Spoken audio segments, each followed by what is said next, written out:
दोस्तों एक बार फिर आपका स्वागत है, अभिनंदन है आपके अपने YouTube channel Aryan institute Allahabad में। दोस्तों जैसा कि बोर्ड पर आप देख पा रहे हैं, आज एक बार फिर आपके समक्ष बात करने वाले हैं यूपी डीएलएड प्रथम सेमेस्टर बैच 2022 पर। दोस्त लगातार आपके साथ डीएलएड प्रथम सेमेस्टर के दौरान सफर हमारा जारी है। आप सभी से मैं निवेदन करना चाहूंगा कि अगर चैनल पर पहली बार विजिट कर रहे हैं तो प्लीज चैनल को सब्सक्राइब जरूर कीजिएगा। देखिए आज के इस वीडियो में हम आपसे चर्चा कर रहे हैं बाल विकास एवं सीखने की प्रक्रिया मींस एजुकेशन फर्स्ट पेपर पर। लगातार आपके साथ एजुकेशन फर्स्ट पेपर और सेकंड पेपर पर अनवरत वीडियोस आपके समक्ष जा रहे हैं। उम्मीद करते हैं कि वीडियो आपको अच्छा लग रहा है। देखिए थोड़ी सी उसमें त्रुटियां हुई हैं। थंबनेल जब बनाया जा रहा था तो उसमें नंबरिंग की गलतियां हुई है। प्लीज आप नंबरिंग को ना ध्यान में देते हुए शुरू से अगर आप जो है नोट्स तैयार कर रहे हैं वीडियो के माध्यम से, तो बिल्कुल आप शुरू से ही सीरियल बाय वीडियो देखते हुए नोट्स आप बनाते हुए चलिएगा। कंप्लीटली नोट्स आपको इस चैनल के माध्यम से दी जा रही है। अगर आपको नोट्स की जरूरत पड़ रही है तो बिल्कुल आप सभी के लिए लिखा गया है डीएलएड प्रथम सेमेस्टर संपूर्ण हस्तलिखित नोट्स प्राप्त करें मात्र 150 रुपए में। बिल्कुल मैं आप सभी से कहना चाहूंगा डीएलएड प्रथम सेमेस्टर की संपूर्ण हस्तलिखित नोट्स अगर आप प्राप्त करना चाहते हैं मात्र और 150 रुपए का शुल्क आप सभी के लिए रखा गया है। आपके वीडियो के लिंक डिस्क्रिप्शन में लिंक दी गई है, वहां पर जाकर आप डायरेक्टली 150 रुपए का शुल्क पेमेंट करके जितने भी सब्जेक्ट आपके बन रहे हैं, ऐसा नहीं है कि सिर्फ एजुकेशन फर्स्ट पेपर और सेकंड पेपर पर, नहीं, सभी सब्जेक्ट चाहे फर्स्ट एजुकेशन हो, चाहे हिंदी हो, चाहे संस्कृत हो, कोई भी सब्जेक्ट आपका हो रहा है, जो भी यहां चल रहा है, ठीक है, और जो नहीं चल रहा है उसकी भी नोट्स आप सभी को एक न एक दिन यानी जो है अगले दिन आपको प्रोवाइड की जाएगी। यह प्रबल सत्य है, ठीक है। तो बहरहाल आपकी इच्छा जैसी है। आज का यह वीडियो जो आपके समक्ष जा रहा है बाल विकास एवं सीखने की प्रक्रिया education first paper chapter number 6 की शुरुआत इस वीडियो के माध्यम से की जा रही है। चैप्टर नंबर 6 का नाम जो आपका रखा गया है, देखिए कहा जा रहा है कि बाल विकास का आधार एवं उसको प्रभावित करने वाले कारक वंशानुक्रम एवं वातावरण। बिल्कुल अगर देखा जाए यह जो चैप्टर आपका रखा गया है, देखिए सबसे बड़ी चीज इसमें कही गई है वंशानुक्रम एवं वातावरण। यह चीजें आपकी यूपी टेट लेवल की दृष्टि से बड़ी ही महत्वपूर्ण है। आप इसे कतई मिस ना करिएगा, क्योंकि आप सभी को पता है ये वंशानुक्रम और वातावरण ये आप शुरू से पढ़ते हुए आ रहे हैं, ठीक है। इसमें लैमार्क वगैरह, डार्विन, ये सब साइंटिस्ट के नाम आएंगे। तो बहरहाल इस चीज से आप पहले भी परिचित हैं, आपको परेशान होने की जरूरत नहीं है।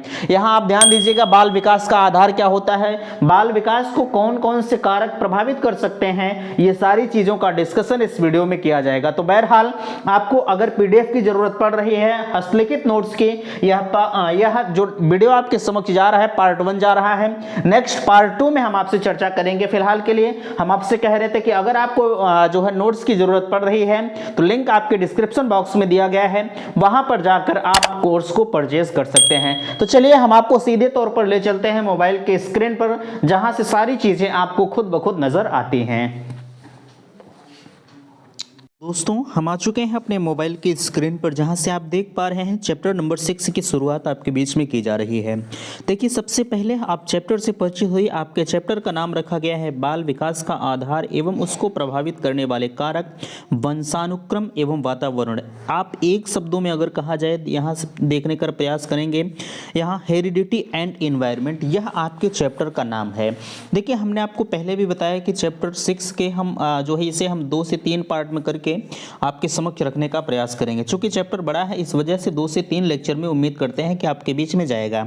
जाहिर सी बात है चैप्टर शुरू करने से पहले आपके बीच में आना चाहिए कि आखिरकार वंशानुक्रम हम किसे कहते हैं, मींस हेरिडिटी हम किसे कहते हैं। आप सभी को पता है वंशानुक्रम क्या होता है। लोग आज के समय में कहते हैं कि लोहार का बेटा लोहार होता है, लेकिन यह चीजें कहीं ना कहीं निराधार है। आपने देखा होगा आज के समय में लोहार का बेटा कहीं आईएएस बन जाता है, कहीं पीसीएस बन जाता है। एक काम करने वालों का एक मजदूर का बेटा कभी मजदूर नहीं बनता है। देखिए यहाँ आपसे कहा जा रहा है मानव विकास को प्रभावित करने वाले मुख्य रूप से 2 कारक होते हैं। एक चीज का विशेष तौर पर ध्यान रखिएगा, आपसे कहा जा रहा है मानव विकास निर्धारित करने में वंशानुक्रम का विशेष महत्व होता है। इस संबंध में प्रायः यह कहा जाता है कि बीज जैसा बीज होगा वैसा ही वृक्ष होगा। जैव मनोवैज्ञानिक वंशानुक्रम को प्राथमिकता देते हैं इसके अनुसार, ठीक है। इसके अनुसार विकास का अधिकतर वंशानुक्रम पर निर्भर करता है। यह जो आपका विकास होता है ये अधिकतर जो है आपका वंशानुक्रम वंशानुक्रम पर कुछ न कुछ निर्भर जरूर होता है। ठीक है, कुछ न कुछ, देखिए मैं आपसे इतना जरूर कहूँगा कि कुछ न कुछ इफेक्ट जो है अपने माता पिता का प्रभाव जो है अपने बच्चों पर कुछ न कुछ जरूर जाता है। देखिए सबसे पहले हम आपसे बात करेंगे मानव विकास को प्रभावित करने वाले जो मुख्य रूप से 2 कारक होते हैं, जिसमें पहला आपका है जन्मजात कारक या जन्मजात वंशानुक्रम और जन्मोपरांत वातावरण। ठीक है, ये 2 प्रकार के आपके इसे प्रभावित करने वाले कारक होते हैं। यहाँ नीचे आप देखने का प्रयास करेंगे, पहले आपसे कहा जा रहा है कि बालक को न केवल अपने माता पिता से वरन उससे पहले पूर्वजों से भी अनेक शारीरिक और मानसिक गुण प्राप्त होते हैं। इसी को हम वंशानुक्रम या आनुवंशिकी कहते हैं। ठीक है, या हेरिडिटी कहते हैं। आपसे कहा जा रहा है, जैसे इतना चीज़ का आप ध्यान रखिएगा कि कभी भी आपके अंदर जो गुण पाया जा रहा है, ठीक है, यह सिर्फ और सिर्फ आपके माँ बाप का नहीं है। ठीक है, आपके माँ बाप के पहले उनके माँ बाप का है, जैसे आपके पिताजी जो हैं उनके पिताजी कौन थे, उनके पिताजी कौन से, इस तरह से कई पीढ़ियों दर पीढ़ियों का जो आपके अंदर आनुवंशिकी या जो है वंशानुक्रम होता है उसका प्रभाव आपके बीच में पड़ता है। फिलहाल के लिए एक नक्शे के द्वारा आपको बताया जाएगा, आपको परेशान होने की ज़रूरत नहीं है कि आपको कितने जो है पीढ़ियों का आपके अंदर हेरिडिटी या वंशानुक्रम का प्रभाव आपके ऊपर पड़ता है। ठीक है, चलिए यहाँ कहा जा रहा है, एक चीज़ का आप ध्यान रखिएगा, व्यक्तित्व के विकास और व्यवहार महत्वपूर्ण निर्धारक वंशानुक्रम का वातावरण दोनों ही है। अतः वंशानुक्रम तथा, ठीक है, अतः वंशानुक्रम तथा वातावरण इनके सापेक्ष, ठीक है, इनके या उनके के सापेक्ष महत्व और योगदान का वर्णन जो है हम इस अध्याय में आपको करवा रहे हैं। आगे आपसे कहा जा रहा है वंशानुक्रम के अंतर्गत कुछ महत्वपूर्ण परिभाषा आपके बीच में दी जा रही है, ध्यान दीजिएगा। पहली परिभाषा आपके बीच में आ रही है रूथ बेनेडिक्ट के अनुसार आपसे कहा जा रहा है, देखिए हम आपको उतना ही इस चैप्टर में परिचित करवा रहे हैं जो आपके सिलेबस में रखा गया है। अगर वंशानुक्रम या जो है हेरिडिटी की बात किया जाए तो बहुत अपने आप में बहुत ब्रॉड चैप्टर है, आपको बहुत डीपली नहीं पढ़ना है, आप उतना ही पढ़िए जो आपकी परीक्षा की दृष्टि से महत्वपूर्ण है। पहली परिभाषा आपके बीच में कही जा रही है रूथ बेनेडिक्ट के अनुसार माता पिता से संतानों में हस्तांतरित होने वाले लक्षणों को वंशानुक्रम कहते हैं। ये तो सत्य है, इसमें कहीं आपको कन्फ्यूज़न नहीं है कि माता पिता के द्वारा जो आपके अंदर गुण हस्तांतरित हो रहे हैं या जो लक्षण हस्तांतरित हो रहे हैं, ठीक है, उसे हम वंशानुक्रम कहते हैं। एक चीज का ध्यान रखिएगा, चोर का बेटा कभी चोर नहीं होता। आपने देखा होगा आए दिन जो है कहीं किसी का बच्चा बहुत बड़ा अधिकारी, एक नॉर्मल घरों से बिलोंग करता एक बालक है, उसके अंदर इतनी कैपेसिटी होती है, कभी भी यह मत सोचिएगा कि वह यह काम नहीं कर सकता है। ठीक है, एक बालक होता है वह अपने आप में कहीं ना कहीं उसके अंदर इतनी ऊर्जा होती है कि वह किसी भी असफल कार्य को वह सफल बना सकता है, बस आपको मोटिवेट करने की ज़रूरत होती है। ठीक है, तो ये सारी चीज़ें आप समझ पा रहे हैं। दूसरा आपके जो है दूसरी परिभाषा आपके बीच में आ रही है, इसमें कहा जा रहा है जेम्स ड्रेवर के अनुसार, दूसरी परिभाषा माता पिता की शारीरिक एवं मानसिक विशेषताओं का संतानों में हस्तांतरण होना वंशानुक्रम है।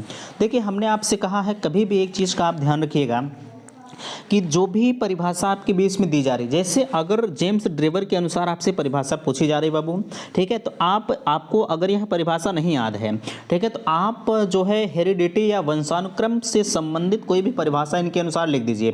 ठीक है, उम्मीद यही रहती है कि वो परिभाषा आपकी सही हो सकती है। लेकिन अगर आपसे पूछा जा रहा है वंशानुक्रम के किसी एक मनोवैज्ञानिक के अनुसार परिभाषा लिखें, अगर आपको किसी भी मनोवैज्ञानिक के अनुसार परिभाषा नहीं याद है तो भी आपको कहीं दिक्कत नहीं है। हमने आपसे कहा है कि आप ऐसे नाम का सेलेक्ट करें, यहाँ एक एक नाम रूथ बेनेडिक्ट, जेम्स ड्रेवर, इस तरह के नाम आपके बीच में आ रहे हैं, आपको परेशान होने की जरूरत नहीं। एक नाम आप सेलेक्ट कर लीजिए छर्रे प्याली धुर्रे के अनुसार, इस तरह का नाम आप सेलेक्ट कर लीजिए, कोई माई का लाल नहीं आपकी परिभाषा को वो गलत काट देगा। ठीक है, उम्मीद करते हैं कि बातें आपको समझ में आ रही हैं। अब चलते हैं हम नेक्स्ट अगले जो है पन्ने पर, जो कि आपके समक्ष दिख रहा है, अगला आपके बीच में दिख रहा है। अब हम बात करते हैं, देखिए लिखा जा रहा है वंशानुक्रम की प्रक्रिया, मीन्स वंशानुक्रम की प्रक्रिया क्या होती है, कैसे होती है, सारी चीज़ों को आप समझिएगा। इसमें कहा जा रहा है एक एक चीज़ पर आप ध्यान दीजिएगा, इसमें कहा जा रहा है मानव के जीवन काल में 2 कोष होते हैं, यानी जो आपका मानव जीवन का काल है इसमें 2 कोष होते हैं या सेल इसे हम कह सकते हैं, 2 सेल होते हैं जिसे संयुक्त कोष या जाइगोट कहते हैं। भैया एक चीज़ का ध्यान रखिएगा, ये सारी चीज़ें आपको जो बताई बताई जा रही हैं यह आपके बायोलॉजी पोर्शन की हैं। अगर आप एक बायोलॉजी स्टूडेंट हैं या बायोलॉजी को आपने पढ़ा है तो कहीं ना कहीं आपके लिए बेहतर परिणाम आपको देगा। ठीक है, आपको सारी चीज़ें समझ में आ रही हो। अगर आपने बायोलॉजी को नहीं पढ़ा होगा तो थोड़ी सी असुविधाएं आपको हो सकती हैं। बहरहाल उम्मीद करते हैं कि सारी चीज़ें आपको स्पष्ट हो रही हैं। वैसे इतने आसान शब्दों में आपको बताया जा रहा है, आपको खुद ब खुद सारी चीज़ें स्पष्ट होती हुई चली जा रही हैं। ठीक है, आपको कहीं जाने की ज़रूरत नहीं है। जो चीज़ें इस नोट्स में दी जा रही हैं, अगर आप इस नोट्स को प्राप्त करते हैं तो बिल्कुल आपको समस्या नहीं होगी। यह हमारा चैलेंज है। ठीक है, चलिए, इसमें आपसे कहा जा रहा है, देखिए यह संयुक्त कोष दो जन कोशिकाओं के संयोग से बनता है, जिसे एक पिता का कोष होता है। ठीक है, जिसमें एक पिता का कोष होता है और एक माता का कोष होता है। देखिए यहाँ जो पिता का कोष होता है इसे हम शुक्राणु या स्पर्म कहते हैं। ठीक है, और एक माता का कोष होता है जिसे हम अंडाणु या ओवम कहते हैं। ठीक है, आगे आपसे दोनों के संयोग से, किसके संयोग से? माता पिता के संयोग से फर्टिलाइजेशन मीन्स निषेचन की क्रिया होती है या निषेचन की क्रिया प्रारंभ होती है, और जिसे हम जाइगोट या भ्रूण या एम्ब्रियो के नाम से जानते हैं। ठीक है, ये सारी चीज़ें आप समझ पा रहे हैं। अभी तक अगर आपको समस्या है तो बिल्कुल आप जो है उसे हमें कमेंट के माध्यम से बताने का प्रयास करेंगे। ठीक है, चलिए, यहाँ फर्टिलाइजेशन आप समझ पा रहे हैं। वैसे अगर देखा जाए फर्टिलाइजेशन की एक अपनी परिभाषा होती है। बहरहाल आपको यहाँ फर्टिलाइजेशन की परिभाषा नहीं पूछी जाएगी कि फर्टिलाइजेशन क्या होता है। ठीक है, आप सिर्फ इतना जानिए फर्टिलाइजेशन यहाँ किस काम में आता है इस वंशानुक्रम की प्रक्रिया में। ठीक है, चलिए आगे आपसे कहा जा रहा है वंशानुक्रम के बनते ही उसमें एक सूत्रीय विभाजन होता है। माइटोसिस डिवीजन को आपने पढ़ा होगा।